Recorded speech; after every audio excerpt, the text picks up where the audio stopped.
Buenos días, familia. Qué bendición reunirnos en este lugar como cada domingo y también en la semana donde podemos vernos y podemos recibir de Dios y crecer espiritualmente.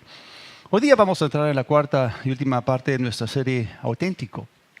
Y la semana pasada vimos que para que tú y yo seamos verdaderamente auténticos, tenemos que poner a Jesús como el centro de nuestras vidas. Nuestro enfoque principal debe ser Cristo y su voz debe ser la voz más fuerte en nuestras vidas. Si Jesús no es central en nuestras vidas, entonces vamos a empezar a ser gobernados o dominados o controlados por cosas que tienen que ver con la carne, cosas que tienen que ver con nuestro cuerpo. Y muchas veces nosotros podemos confundirnos y no entender que la verdadera parte que nos representa a nosotros es el Espíritu. Tú y yo tenemos un cuerpo, vivimos en un cuerpo, pero no somos cuerpo. Nuestro cuerpo es un estuche físico para el hombre espiritual. Por favor, repitan conmigo, yo soy espíritu. Yo tengo un alma y vivo en un cuerpo. Otra vez, yo soy un ser espiritual. Poseo un alma y habito dentro de un cuerpo. O sea, el auténtico tú es un ser espiritual. Tú no eres lo que sientes, tú no eres tu cuerpo, tú eres espíritu. Fuiste hecho a imagen y semejanza de Dios. Vamos a ir a la palabra de Dios esta mañana y en el capítulo 2 de Efesios, voy a ver los 3 primeros versículos de Efesios 2, del 1 al 3. Encontramos una tremenda declaración. Dice así que Dios les dio vida también a ustedes cuando estaban muertos por causa de sus delitos y pecados, los cuales fueron un hábito para ustedes mientras andaban en los caminos de este mundo cuando obedecían al príncipe de la potestad o de la autoridad del aire que aún está operando en aquellos que no responden a la verdad de Dios. Entre ellos, todos nosotros también vivimos en otro tiempo siendo indulgentes con nuestros deseos físicos y siguiendo los impulsos e imaginaciones de nuestra malvada naturaleza. Cuando tú te cedes a tus impulsos, a los deseos de tu cuerpo, entonces empiezas a ser gobernado o dominado por tu cuerpo. Cuando tú te cedes a las imaginaciones o pensamientos que el diablo inyecta en tu mente, entonces tú comienzas a vivir obedeciendo al príncipe de la potestad del aire. Y nosotros tenemos estas luchas, hemos vivido así, como dice ese pasaje. Solíamos vivir así, andábamos como aquellos que son hijos de desobediencia, como son los hijos de ira, los hijos del diablo. Entonces tenemos este tipo de luchas porque vivimos todavía en un cuerpo físico. Y esa es la pura verdad. Ahora, cuando nosotros nos cedemos a estos impulsos, a estas imaginaciones y estos pensamientos, lo que estamos haciendo nosotros es colocarnos bajo el dominio o el gobierno del malvado titiritero. Estamos hablando de un titiritero que está manejando marionetas, títeres, controlándolos, gobernándolos. Los hijos del diablo son controlados por su padre, el diablo. Él no permaneció en la verdad. Él es malo. Estamos hablando acá del príncipe de la potestad del aire, que es Satanás. Ahora, no sé si ustedes están familiarizados con el cuento de Pinocho, pero dentro del cuento de Pinocho hay un malvado titiritero. Ustedes saben que Pinocho era un muñeco de palo, no como que cobra vida. Entonces, vamos a hablar acerca del mundo espiritual y las fuerzas que operan ahí y cómo nosotros podemos caminar en dominio sobre ese tipo de cosas cuando descubrimos que nuestra verdadera identidad es que somos seres espirituales. Ahora, si tú no sirves a Dios, entonces estás sirviendo al diablo, porque ninguno puede servir a dos señores. O sirves a uno o sirves a otro. Ahora, voy a contarles un cuento, una historia. Es la historia del monito que no creía en cocodrilos. Es una historia que se cuenta a los niños en la escuela dominical, en las iglesias, para enseñarles un punto concreto, una lección objetiva. Un día el pequeño monito regresó del colegio a su casa, dejó sus libros y habló con su mamá y le dijo: mami, por favor, quiero ir a jugar a la selva. Entonces su mamá le dijo: está bien, pequeño monito, solamente que no te vayas al río. No te acerques al río. ¿Por qué, mami? ¿Por qué no me puedo acercar al río? Porque en el río hay un cocodrilo que te puede comer. Entonces esta historia se repitió día tras día, era lo mismo, era lo mismo. Monito regresaba después del colegio, después de la escuela, llegaba a su casa y le pedía permiso a su mamá para salir a jugar a la selva, pero su mamá le volvía a decir lo mismo hasta que un día Monito, harto, tiró los libros y se fue afuera. Se trepó a un árbol, se colgó de una liana y así como Tarzán, de liana en liana, de árbol en árbol, hasta que llegó hasta el borde de la selva. Y comenzó a caminar y se encontró con un animal inmenso que nunca antes había visto. Tenía patas como troncos, tenía unas orejas gigantescas que se movían así y tenía una nariz tan larga que tocaba el piso. Niños y niñas, ¿qué animal es ese? Muy bien, niños, son muy inteligentes. El elefante, correcto. Entonces se acercó y le dijo, don elefante, ¿me puede decir usted cuál es el camino para llegar al río? Y el elefante lo mira y le dice, pequeño monito, tú no querrás ir al río, ¿no? ¿Por qué no, señor elefante? Porque en el río hay un cocodrilo. Él flota como un tronco en el agua. Tiene pequeños ojitos que se esconden debajo de la superficie del agua para poder divisar a sus presas. Y tiene unos dientes muy afilados y una mandíbula muy larga con la cual ama atrapar a los pequeños monitos como tú y tragárselos. Monito, enojado, miró al elefante y le dijo, tú también eres como mi mamá. ¡Pum! Le dio una patada y salió corriendo. Y corrió Monito por la selva hasta que se encontró con otro animal. Ese animal era tan, pero tan alto, tenía un cuello tan estirado que podía comer las hojas de encima de los árboles. Niños y niñas, ¿qué animal es este? La jirafa. Muy inteligentes son ustedes. Entonces, Monito se acerca y le dice, señora jirafa, ¿me puede decir usted dónde está el camino al río? Y la señora jirafa,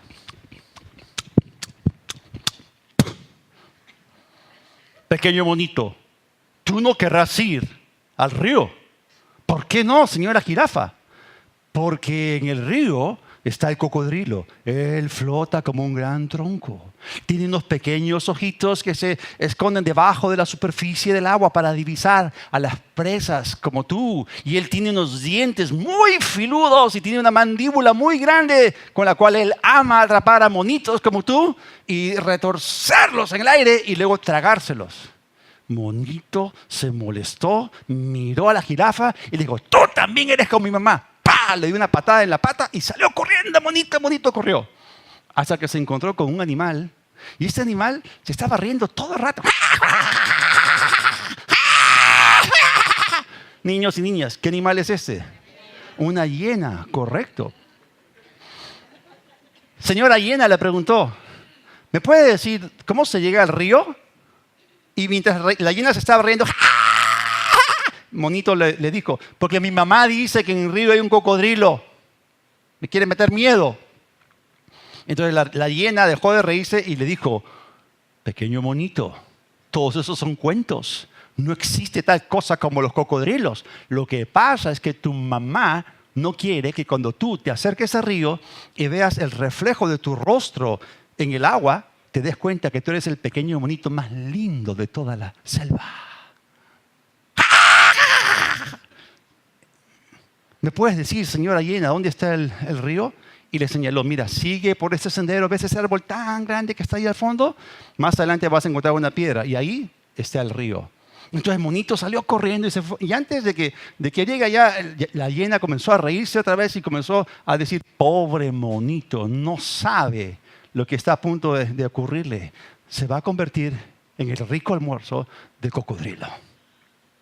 Así que Monito llegó, dicho y hecho, y se asomó al agua para ver su rostro en el río y de repente,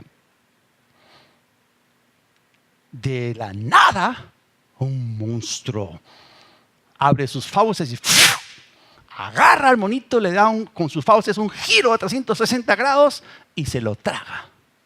El cocodrilo se comió a Monito.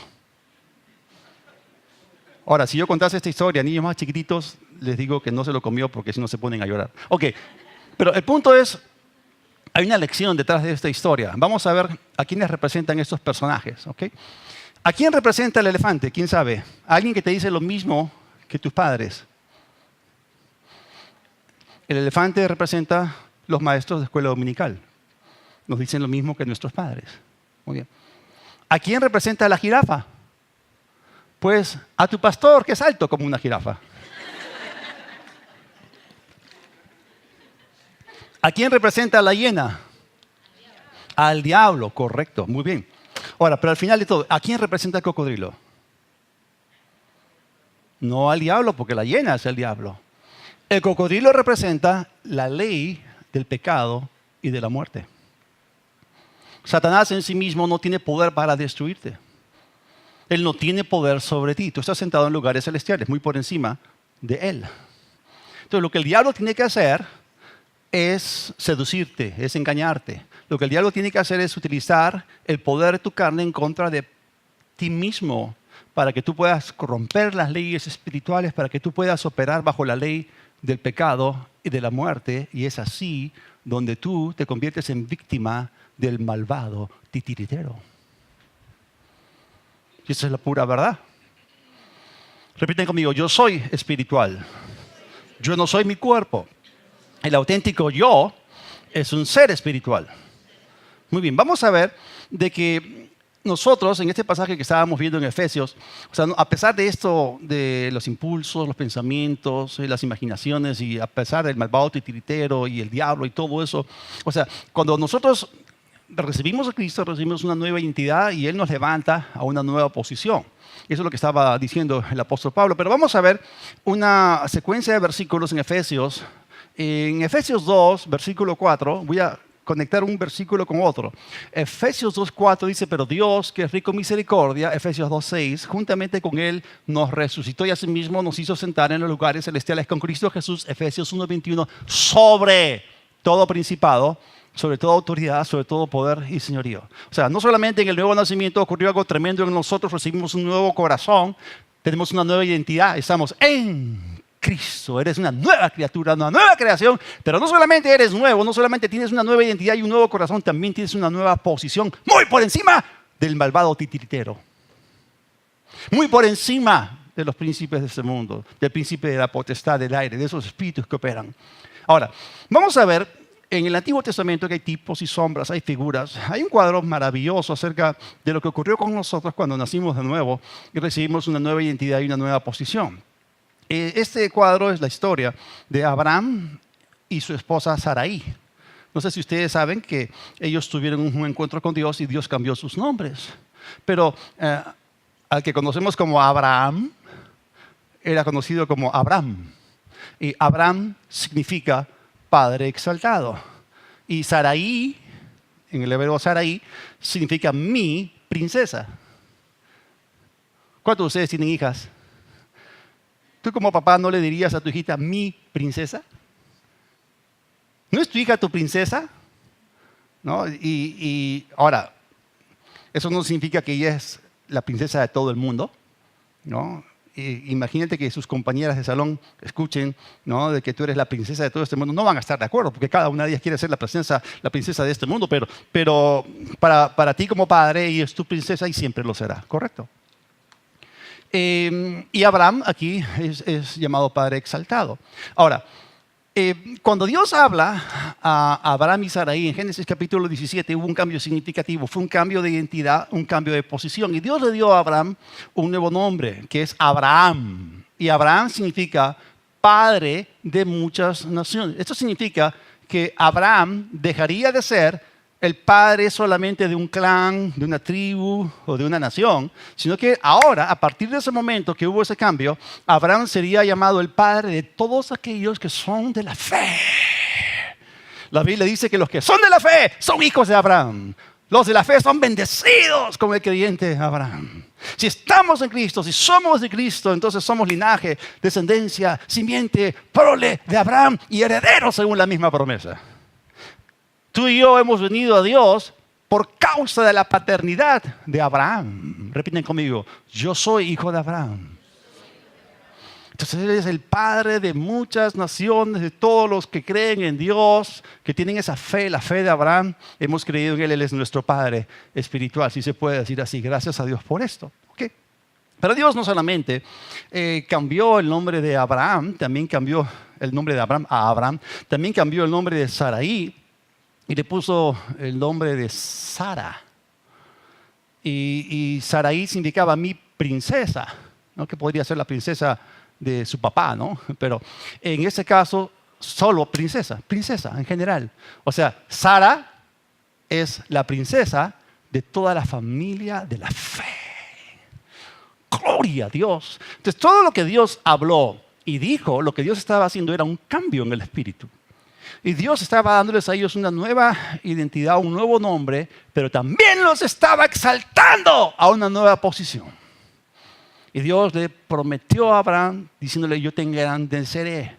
Dios los engrandeció, les dio una nueva posición, un nuevo nombre, una nueva identidad. Y este es un cuadro y una figura de lo que estábamos leyendo en Efesios. Que cuando tú y yo recibimos a Cristo, cuando nacimos de nuevo, no solamente Dios nos dio un nuevo corazón, un nuevo espíritu, una nueva identidad, también Él nos exaltó y nos dio una nueva posición sentándonos en lugares celestiales, muy por encima de toda potestad, de todo poder, por encima de esos espíritus que operan en el aire, por encima del malvado titiritero. Somos hijos de Dios. Amén.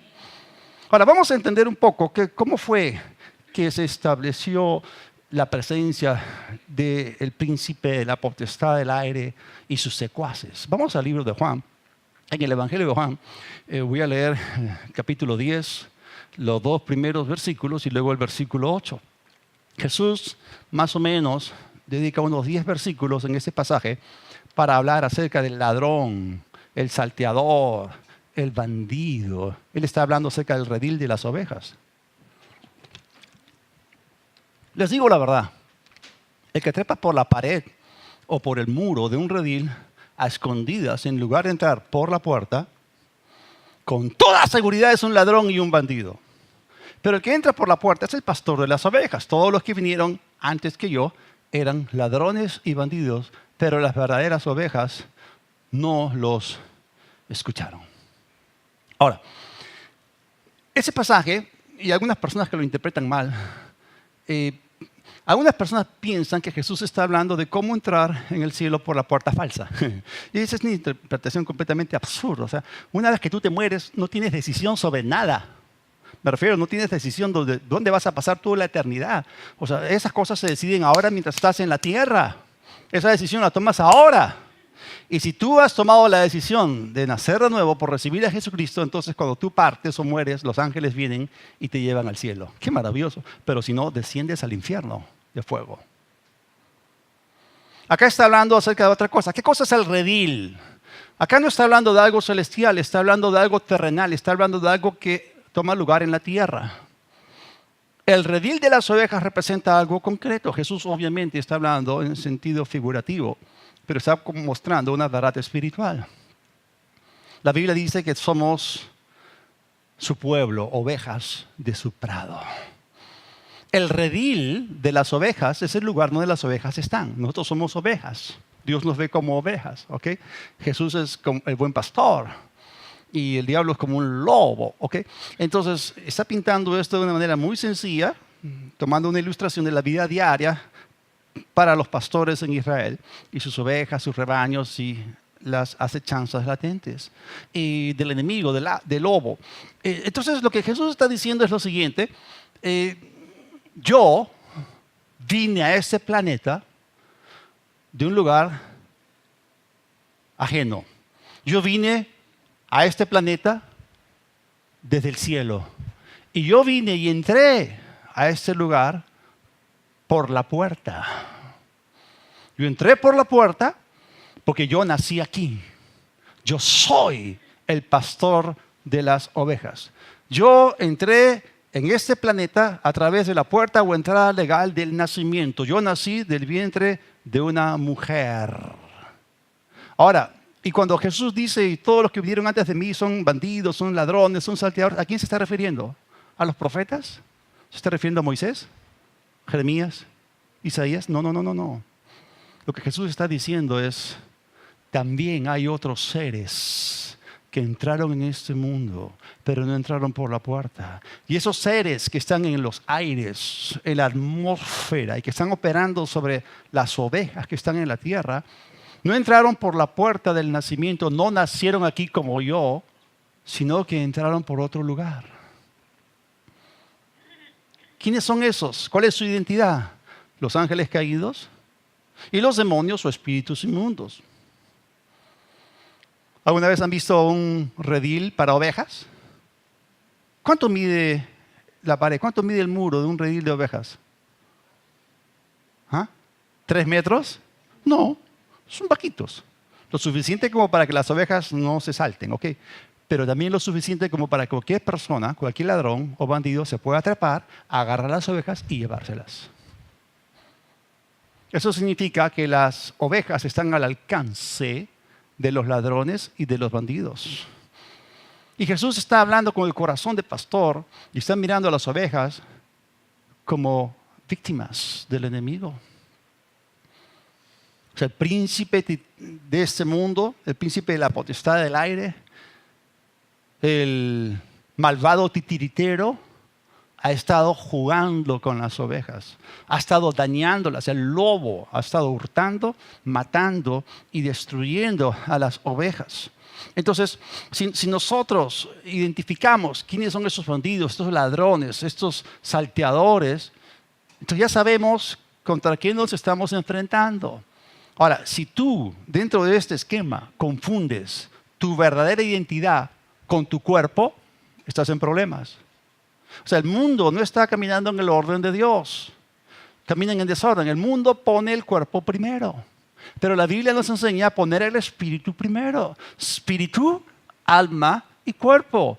El verdadero tú, el auténtico tú, es un ser espiritual que tiene enemigos espirituales que operan a través de la carne, de la naturaleza pecaminosa que todavía está en nuestro cuerpo, que no ha sido redimido. Entonces, si tú te cedes a los impulsos de tu naturaleza carnal, a esos pensamientos e imaginaciones que el diablo te lanza a la pantalla de tu mente, si tú te cedes a todo eso, entonces estás obedeciendo al malvado titiritero.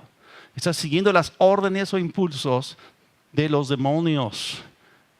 Y aquí lo que está ocurriendo es que estás operando bajo la ley del titiritero, porque él utiliza tu carne en contra tuya para que puedas operar bajo la ley del pecado y de la muerte. Pecas y la muerte te daña, la muerte te ensucia, te contamina, el pecado te contamina. Ahora, nosotros cuando leemos este tipo de cosas y vemos que el mundo espiritual es real, muchas veces no nos damos cuenta de que hay personas que no viven con esa conciencia.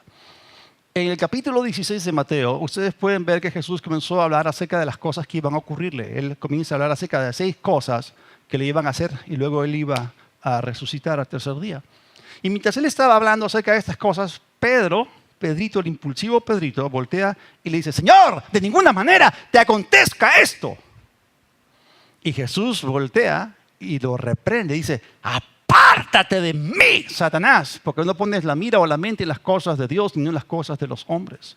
O sea, en ese momento Pedro se dejó manejar por el maestro titiritero para que Jesús caiga en la tentación número 1 con la cual batalló.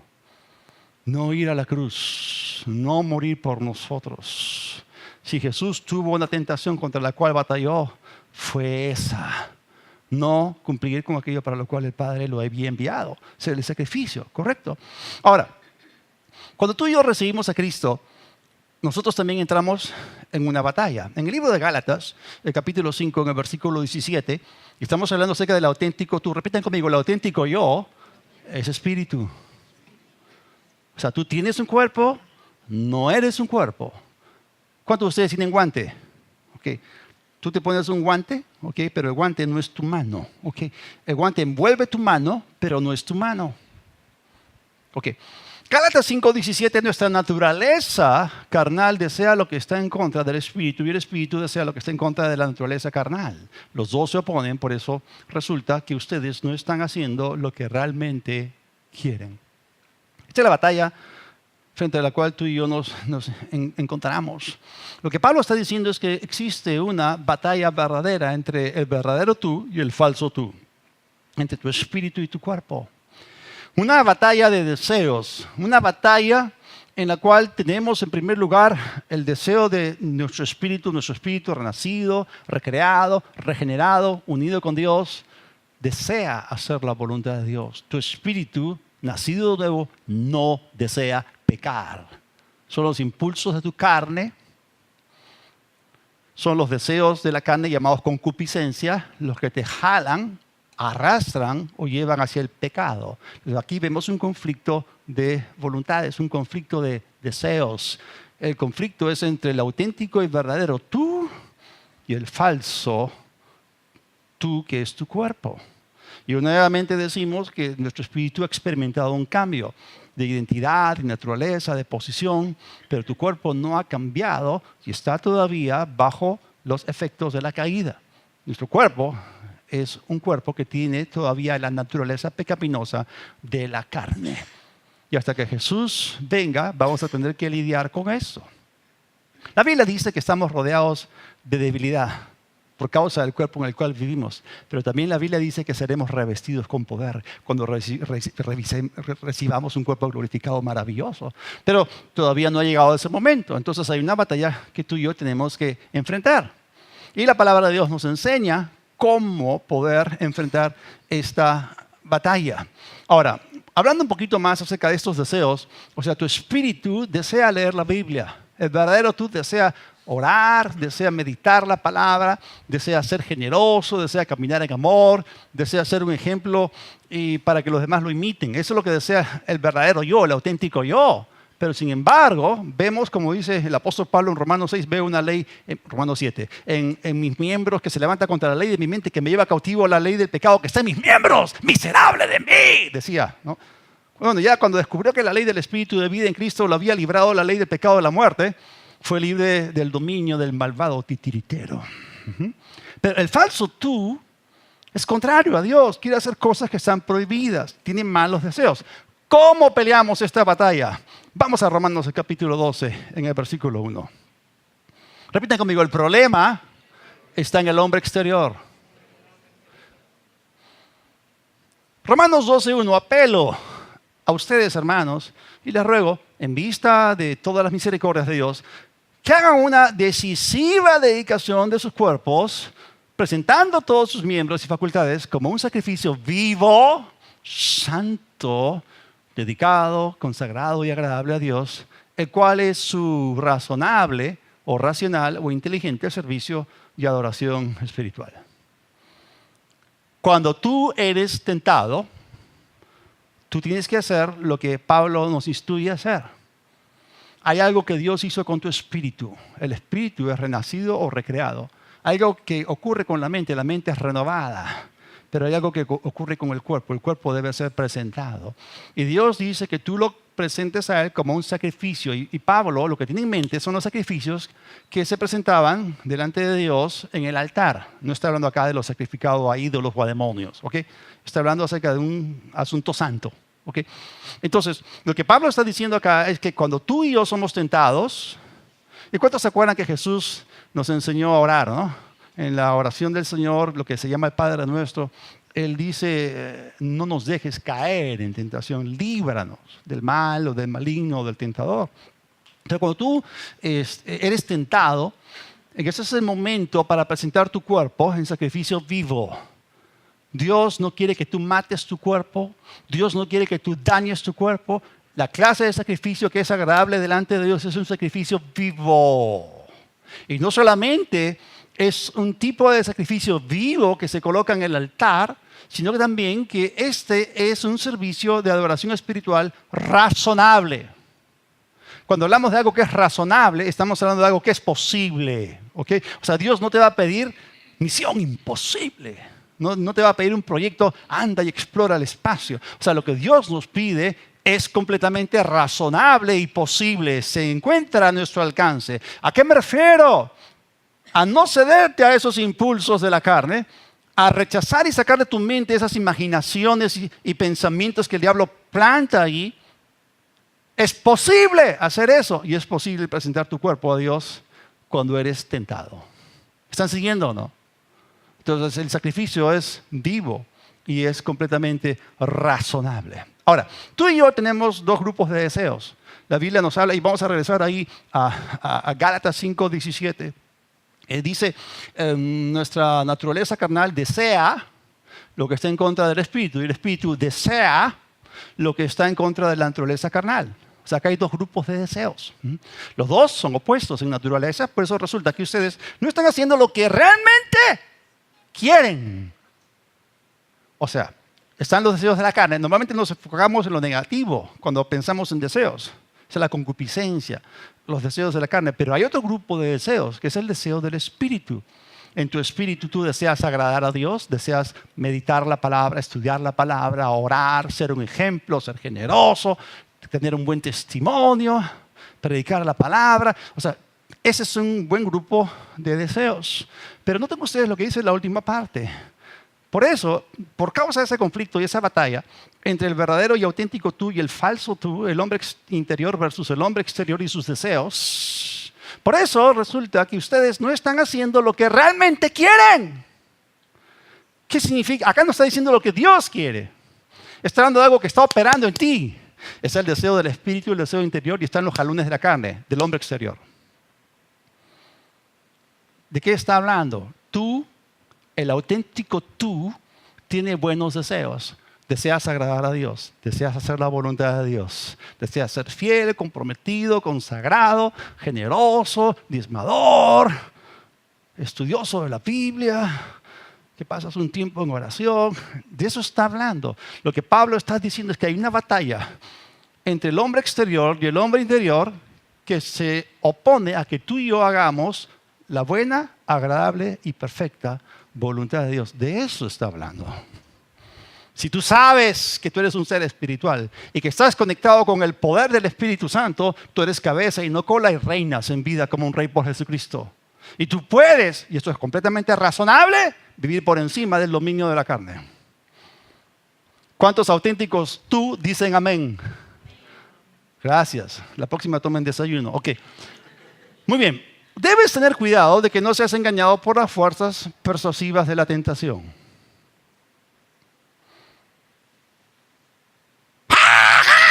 Decía la hiena. La hiena es mentirosa. Te quiere engañar. ¿Okay? Para que pises el palito. ¿Okay? Y el cocodrilo del pecado te atrape. La paga del pecado es la muerte. El pecado te traga. ¿Okay? Entonces, o la muerte te traga. Si tú no quieres ser víctima del malvado titiritero, no te cedas pues a los malvados deseos de la carne. Pero cuando somos tentados, es como que sentimos la suciedad de la tentación. O sea, Jesús mismo padeció siendo tentado, sin pecado, pero padeció siendo tentado. Entonces, cuando vienen las figuras que el diablo proyecta en tu mente o los jalones de la carne, tú puedes sentir la suciedad de la tentación. Hay algo bien interesante. Sentir el deseo de pecar no es en sí un pecado. No, a veces vienen pensamientos sucios, malos, morbosos, inadecuados, inapropiados a nuestra mente. ¡Ay, ya pequé! No. Eso aterrizó en tu cabeza. Lo que tienes que hacer tú es sacarlo de tu mente. Eso no vino de ti. Hay pensamientos que nos vienen de diferentes fuentes. Hay pensamientos que nos vienen de Dios por el Espíritu desde adentro. Hay pensamientos que tú mismo generas, tú los piensas, pero hay pensamientos que vienen de afuera. Pensamientos van, pensamientos vienen, pensamientos te entretienen. Ninguno de ellos conviene a algunos de ellos, de ustedes, por eso los retienen y por eso a la iglesia ya no vienen. Entonces esas cosas pasan, ¿no? Van y vienen. Ahora, otra cosa más que tenemos que reconocer es que toda tentación es momentánea. Toda tentación es momentánea. Eso significa que no es eterna. Tiene un principio y tiene un fin. Tiene un inicio y tiene un fin. No significa que tú vas a ser tentado con la misma cosa forever and ever, no, para siempre. O que la tentación va a durar 100 días, 200 días. No. Si tú dices no y sigues diciendo no y sigues diciendo no y te paras firme, entonces eso va a desaparecer. Ahora, obviamente, la Biblia dice no seas vencido del mal, vence con el bien y el mal. Entonces dile sí al Espíritu, y al decirle sí al Espíritu le dices no al malvado titiritero que está usando el falso tú y sus impulsos para controlarte. No pises el palito. No operes bajo la ley del pecado y de la muerte. Pero si tú te paras firme, resistes, la tentación va a perder su poder sobre ti. Entonces, toda tentación es momentánea. Entendamos la naturaleza de la tentación. Y cuando viene el deseo de hacer lo malo, lo prohibido, tú rechazas esos impulsos y pensamientos y no caigas en la trampa. Ahora, ¿cómo atravesamos este proceso? Obviamente tenemos que saber separar entre lo que es el diablo y lo que es la carne. O sea, el diablo, que es el príncipe de las moscas, Belcebú, ¿no? O sea, él te suelta basura en tu mente, te lanza pensamientos para que hagas lo malo.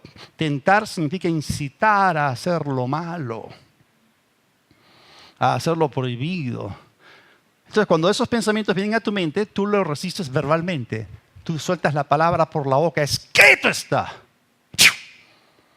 Pero luego, también la Biblia dice que somos tentados cuando en nuestra propia concupiscencia somos tentados, atraídos, seducidos, ¿no? La carnada ahí delante de los, mira, qué rico. El anzuelo atravesó la boca del pez y ahora es un pescado, ¿no? Entonces, tenemos que darnos cuenta de que la tentación es momentánea, pero hay una arquitectura detrás de la tentación y tenemos que saber diferenciar entre el diablo y la carne, ¿okay? Ahora, el consejo de Dios para poder vencer en esta batalla es que presentemos nuestros cuerpos en sacrificio vivo. En los días de Jesús estaban los fariseos, que era un grupo religioso muy fuerte, y ellos se las ingeniaban para poder dejar de obedecer las leyes que Dios había dado a través de Moisés. Por ejemplo, en el Antiguo Testamento dice que la gente no debía jurar por el templo ni por el altar, que tampoco debían jurar por Dios, ¿no?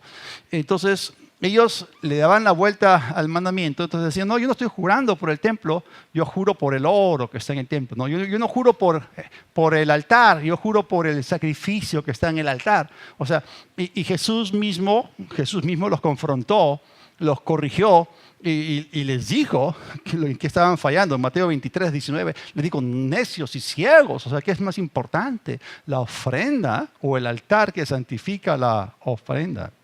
Estamos hablando acerca de presentar nuestros cuerpos en sacrificio vivo. Hay un principio que Moisés estableció en el Antiguo Testamento con respecto a esto del altar y el sacrificio. En Éxodo 29, 37 dice, después el altar será completamente santo y todo lo que lo toque se volverá santo. O sea, si tú traías un sacrificio y lo colocabas en el altar que era santo y dedicado, que era para Dios, consagrado para Dios, y apenas el sacrificio tocaba el altar, se volvía santo. Eso es lo que tú tienes que entender, porque cuando Pablo dice que presentemos nuestro cuerpo en sacrificio vivo, santo, agradable delante de Dios, que es nuestro culto racional, nuestro servicio espiritual de oración, tenemos que darnos cuenta de que cuando somos tentados, lo que tenemos que hacer es ofrecer a Dios nuestro cuerpo como un sacrificio vivo. O sea, en el momento que tú sientes la suciedad de la tentación, ora y coloca tu cuerpo, que tiene esos malos impulsos, al falso tú, al hombre exterior, colócalo en el altar y acuérdese lo que Moisés dijo, todo lo que toque el altar será santo. Y si tú colocas tu cuerpo en el altar como sacrificio vivo, Dios va a responder tu oración. Vamos a aprender algo esta mañana. En Hebreos 2, en el versículo 18, hablando acerca de Jesús, puesto que Él mismo sufrió al ser tentado, es capaz de dar ayuda inmediata a cualquiera que es tentado. ¿Cuándo es que viene la ayuda de Dios? ¿Qué clase de ayuda da el Señor? Ayuda inmediata. No es que tú clamas a Dios, alzaré mis ojos a los montes, ¿de dónde vendrá mi socorro? Mi socorro viene del Señor. O sea, si tú invocas el nombre del Señor, Él no se va a quedar con brazos cruzados y va a dejar de responderte, porque sus ojos están sobre los justos y sus oídos atentos a sus oraciones para responderlas. Repitan conmigo, ayuda inmediata. Y vamos a ver eso en la vida de Jesús. Dios te ayuda en ese momento. Hebreos 5:7. Cuando Cristo vivía en este mundo, con gran clamor y lágrimas, ofreció ruegos y súplicas a que lo podía librar de la muerte y fue escuchado por su temor reverente. ¿De qué está hablando? está hablando acerca de Jesús. ¿Se acuerdan cuando Jesús tomó a su círculo íntimo? Estamos hablando acá de Pedro, Juan, su hermano Jacobo, y se los llevó en el monte de los olivos a Getsemaní, y Jesús estaba a punto de ir a la cruz, y les dijo, oren, velen en oración conmigo. ¿Se acuerdan ustedes? ¿Qué pasó con ellos tres? Se quedaron profundamente dormidos. Y después Jesús viene y regresa, después de haber hecho lo que ustedes ya saben que dicen los evangelios. Jesús los despierta y les dice, no han podido velar conmigo una sola hora. Lo que Jesús estaba comunicando era la siguiente idea o concepto. ¿Se acuerdan que toda tentación es momentánea? Es temporal. La tentación de Jesús, la tentación número 1 con la cual Jesús tuvo que batallar durante todo su ministerio y sobre todo en Getsemaní fue no ir a la cruz para morir por ti y por mí. Esa tentación duró solamente 1 hora. Sentía la angustia de la muerte, hacerse pecado, ser separado del Padre y que el Padre le da la espalda y luego descender al infierno y sufrir los tormentos y dolores de la muerte. Eso lo angustió. Jesús también era hombre y también tenía el instinto o deseo de supervivencia. Pero noten ustedes, aprendemos algo más acá. Después que pasó esa hora, Jesús se levantó completamente diferente. Obtuvo la victoria en el Espíritu. El asunto estaba resuelto en el Espíritu. Y cuando vino esa gran turba, con palos y armas y todo, vinieron a apresarlo, Jesús pudo haber dicho, ¡yo soy! Todos caían al suelo y mordían el polvo, los pudo haber tenido ahí 2 horas, 3 horas. Pero Jesús se entregó, Él puso su vida y cuando fue y pasó todo el proceso de la crucifixión, lo hizo sin angustia, sin temor, porque Él fue escuchado, fue oído por su temor reverente. Él recibió ayuda inmediata de parte de Dios. Maravilloso. Muchas veces luchamos contra esas tentaciones y tenemos victoria gracias a Dios. Ahora, tengo una buena noticia para cada uno de ustedes. O sea, también nosotros podemos seguir el deseo de nuestro espíritu. Está la tentación, está el deseo, el mal deseo de no hacer la voluntad de Dios, pero también está el deseo del espíritu. El auténtico tú tiene sueños, tiene deseos. Dios produce en nosotros el querer como el hacer por su buena voluntad, su buena palabra.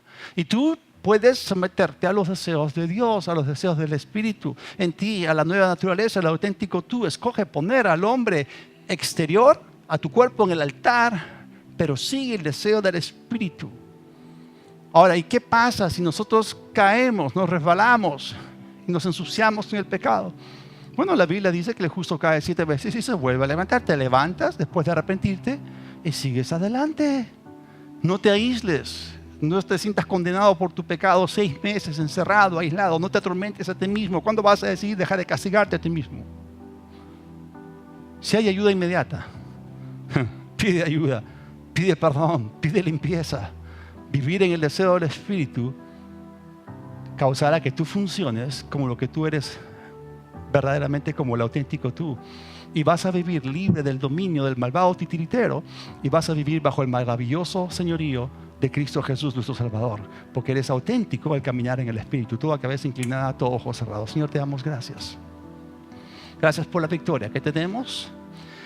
Caminamos en el Espíritu, nos cedemos al deseo del Espíritu. Te damos gracias porque tú nos has dado una nueva identidad, nos has dado un nuevo lugar, una nueva posición, nos has dado dominio en el ámbito del Espíritu y operamos ahí, desde allí y para ti, para tu gloria. Si estás acá esta mañana y aún no le has dado tu corazón a Cristo,